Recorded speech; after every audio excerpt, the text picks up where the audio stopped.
Vivian ने बनाया है सीजन 18 का जोकर कौन है। जो रजत दलाल अपना आप को ये सोच रहा है कि मैं तो बहुत हीरो बन रहा हूँ, मैं ही विलन, उसको सिर्फ कॉपी करनी है। वाकई में अविनाश ने बोला था ना मैं विलन हूँ, अभी वो कह रहा है कि अच्छा मैं अपनी विलन साइड दिखाता हूँ।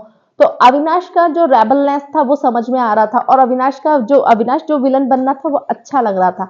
लेकिन ये रजत दलाल जो गुंडागर्दी कर रहे हैं, ये विलन नहीं बन रहे हैं। यस, गेम के अकॉर्डिंग आप कुछ भी करो, लेकिन मारने की धमकी, ये क्या कहते हैं, कॉन्ट्रैक्ट नहीं होता तो चांटे मारता गाल पर, ये गुंडागर्दी है। ये कोई तुम मतलब बिग बॉस के विलन नहीं बन रहे हो। वो सोच रहा है कि मैं इस चीज से बहुत अच्छा लगूंगा।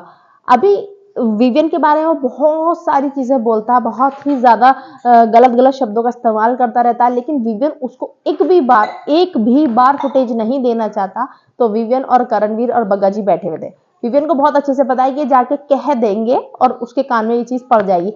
हर टाइम रजत दलाल विवियन के बारे में बात करता हुआ नजर आता है, विवियन के अगेंस्ट स्ट्रेटजी बनाता हुआ नजर आता है। उसको इतना ऑब्सेशन है, ये बहुत अच्छे से समझ में आ रहा है कि कितना वो जलता है विवियन से, और उसको भी पता है इस तरीके से तो वो यही दिखा रहे हैं कि उसको कितनी इनसिक्योरिटीज हैं विवियन से। हर टाइम उस बंदे को आप कभी भी देख लीजिए लाइव में, एपिसोड में, विवियन के सिवा उसके मुंह पे किसी का नाम नहीं होगा। तो विवियन ने बोला कि सबसे बड़ा सोच रहा है वो अपने मन में कि मैं विवियन को परेशान कर रहा हूँ, विवियन कैसे परेशान हो रहा है मेरी वजह से। और विवियन के मन में क्या चल रहा है कि सबसे बड़ा जोकर तुझे मैं बताऊं मेहरा कौन है इस सीजन का, रजत दलाल। अभी आपको बताइए करणवीर तो बहुत ही इधर उधर खेलता है, दोनों तरफ खेलता है, वो इधर भी उधर भी। तो बोला पता नहीं, है तो ऑडियंस को ही पता होगा।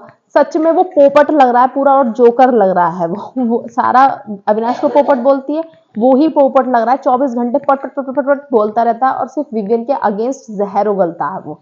और दूसरी बात, बिल्कुल सही बोला विवियन ने कि जोकर इसलिए है कि वो सोच रहा है कि मैं अविनाश इसे विवियन को परेशान करूंगा। विवियन उसको भाव नहीं दे रहा, उसके लिए वो एग्जिस्ट ही नहीं कर रहा। जैसे शहजादा नहीं कर रहा था, ऐसे ही रजत दलाल उसके लिए एग्जिस्ट ही नहीं कर रहा।